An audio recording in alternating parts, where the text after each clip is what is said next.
दोस्तों और भक्तों, अपने पिछले अंक नंबर 8 में हमने गुरु तेग बहादुर जी का बिहार में आगमन का वृतांत आपको सुनाया था और अब गुरु जी आगे चलकर पटना साहिब आते हैं। पटना निवास के दौरान पटना में एक जैता नामक गुरु प्रेमी रहा करता था।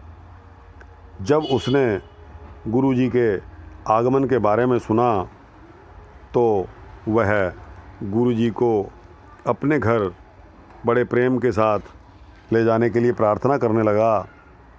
गुरु जी ने भाई जैता की प्रार्थना सुनकर उसको कृतार्थ किया और उसके घर चले गए। भोजन आदि की सेवा करके उसने उन्हें सुंदर स्थान पर विश्राम भी कराया। गुरु जी का आना सुनकर पटना की संगतें भी हुमाकर उमड़ घुमड़ कर आप जी के दर्शनों के लिए भेंट ले लेकर उपस्थित होने लगी। इस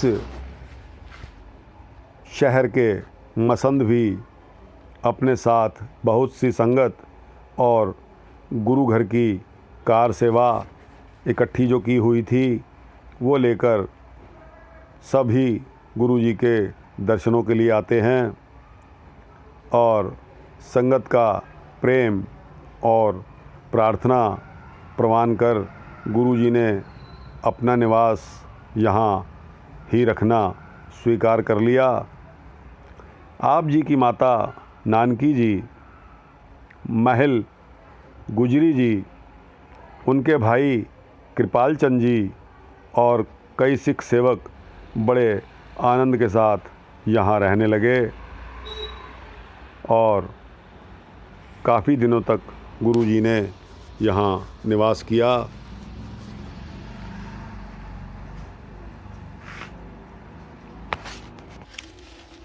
इस दौरान यहाँ एक रोचक घटना घटती है जो कि इस प्रकार है। आसाम देश का राजा पिछले कुछ समय से दिल्ली दरबार से बागी बना हुआ बैठा था। यह देश आसाम जादू, टोना और मंत्र तंत्रों के लिए प्रसिद्ध था। जो भी इस देश पर चढ़ाई करता था उसे ही नष्ट कर दिया जाता था। इसे जीतकर अपनी बात मनवाने के लिए औरंगज़ेब ने राजा राम सिंह जयपुरिये को एक शक्तिशाली सेना देकर भेजा। इस भारी सेना के साथ रुकते रुकते जब राजा राम सिंह ने पटने आकर अपना डेरा डाला तो इसको पता लगता है राजा राम सिंह को कि एक प्रसिद्ध करामाती राम राय जी के बाबा जी जो गुरु नानक देव जी की गद्दी पर सुशोभित हैं यहाँ टिके हुए हैं। राजा बड़े आदर सहित भेंट लेकर गुरु जी को मिलता है और प्रार्थना करता है कि आप इस कार्य में मेरी सहायता करिए। आप मेरे साथ चलिए और मंत्र तंत्रों के वार से मुझे बचाकर मेरी जीत आपने ही सुनिश्चित करनी है। राजा की प्रार्थना सुनकर गुरु जी ने उसे धैर्य बंधाया और उसके साथ चलना भी स्वीकार कर लिया।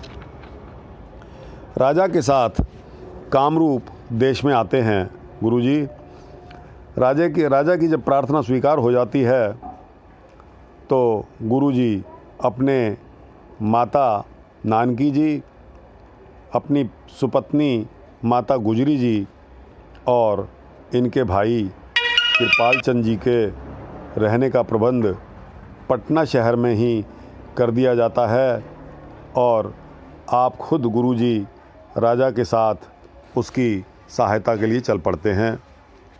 राजा राम सिंह के डेरे के साथ जाते हुए गुरुजी ने मंगेर शहर, राजमहल और मालदा शहरों में भी अपने श्रद्धालु सिखों को दर्शन प्रवचन देकर निहाल किया और उनको भी उपदेश दिया।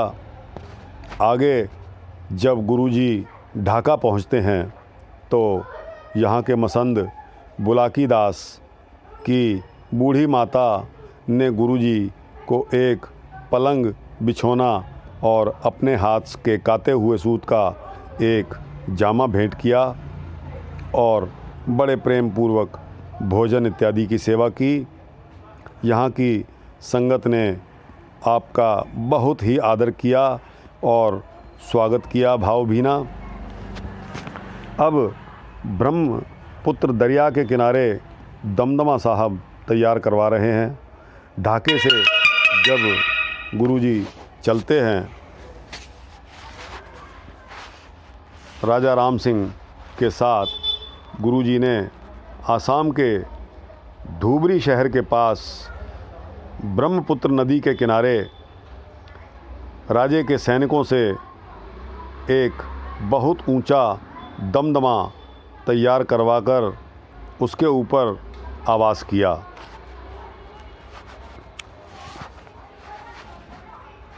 यह स्थान गुरु द्वारा दमदमा साहब के नाम से प्रसिद्ध है। इस दमदमे से बहुत दूर दूर तक चारों तरफ दिखाई देता है। इस प्रकार अपने आगे की यात्रा में कामरूप के राजे का गुरुजी की शरण में आना, इस शाही लश्कर और दमदमे की तैयारी का जब कामरूप के राजा को पता लगता है तो उसने राजा राम सिंह पर जंत्रों मंत्रों से कई बार अपने जादूगरों से करवाए, परंतु गुरुजी की कृपा से वे सारे जंत्र मंत्र और जादू निष्फल हो गए। कामाख्या देवी के मंदिर के आगे भी बहुत प्रार्थना की गई, परंतु यहाँ भी उसे कुछ सिद्धि प्राप्त न हुई। इस तरह जब अपनी कई महीनों के यत्नों की असफलता का राजा कामरूप को अपने दूतों से पता लगा कि इसका कारण श्री गुरु नानक साहिब जी की गद्दी वाले गुरु तेग बहादुर जी हैं, जो राजा राम सिंह के साथ उसकी सहायता के लिए उसके साथ आए हुए हैं, तो उसने कोई यत्न न चलता देखकर प्रार्थना की कि जिस तरह भी आप आज्ञा करें मैं मानने के लिए तैयार हूँ, हमारी मित्रता करवा दीजिए। उसकी प्रार्थना को स्वीकार करते हुए गुरुजी ने दोनों राजाओं की आपस में संधि करवा दी। कामरूप के राजे ने आगे के लिए दिल्ली दरबार की बात भी मान ली और पिछला भूमि कर राजा राम सिंह जयपुरिये को भी दे दिया और राजा राम सिंह कई महीनों के बाद अपनी सेना लेकर वापस हो गया। अब आसाम के राजा राम राय को पुत्र का वरदान होता है गुरुजी द्वारा। गुरुजी की बहुत सी महिमाएं सुनकर आसाम देश का राजा अपनी रानी सहित गुरुजी की शरण में आता है और भेंट इत्यादि अर्पण करके प्रार्थना करता है कि हे सच्चे पातशाह, मुझे पुत्र का वरदान चाहिए जो हमारे राज्य का मालिक बने। हमारे घर कोई संतान नहीं है। राजे तथा रानी की श्रद्धा देखकर और प्रेम देखकर गुरुजी बहुत प्रसन्न हुए। गुरुजी ने वचन किया कि आपके घर एक धर्मात्मा तथा उदार चित्त पुत्र जन्म लेगा। यह वचन करके गुरु तेग बहादुर जी ने अपने हाथ की मोहर का एक निशान राजे के माथे पर लगाकर कहा कि यही निशान तुम्हारे घर होने वाले पुत्र के माथे पर होगा। तुमने समझ लेना कि यह गुरु घर की ही कृपा है। यह वर लेकर राजा राम राय तथा उसकी रानी बहुत ही प्रसन्न हुए और उनके आनंद का ठिकाना ना था और गुरु जी का चरणामृत लेकर उन्होंने सिक्खी भी धारण कर ली। इसके पश्चात साहिबजादे के जन्म की खबर गुरु जी को मिलती है। जब राजा राम सिंह के साथ गुरु जी ढाका नगर में ठहरे हुए थे तो गुरु जी को पटना से माता गुजरी जी के भेजे हुए एक सिख ने आकर बताया कि महाराज आपके घर साहिबजादे ने जन्म लिया है। इस सिख के हाथ ही माता जी को चिट्ठी लिखकर गुरुजी ने भेज दी कि गुरु नानक साहिब आपके अंग संग हैं, आपने कोई चिंता नहीं करनी, हम इधर की संगत की मनोकामना पूर्ण करके शीघ्र ही आपके पास वापस पहुंच जाएंगे। तो दोस्तों, आज का वृतांत यहीं तक, समय इजाज़त नहीं देता। अगला वृतांत अपने अगले अंक में। तब तक के लिए वाहिगुरु जी का खालसा, श्री वाहिगुरु जी की फतेह।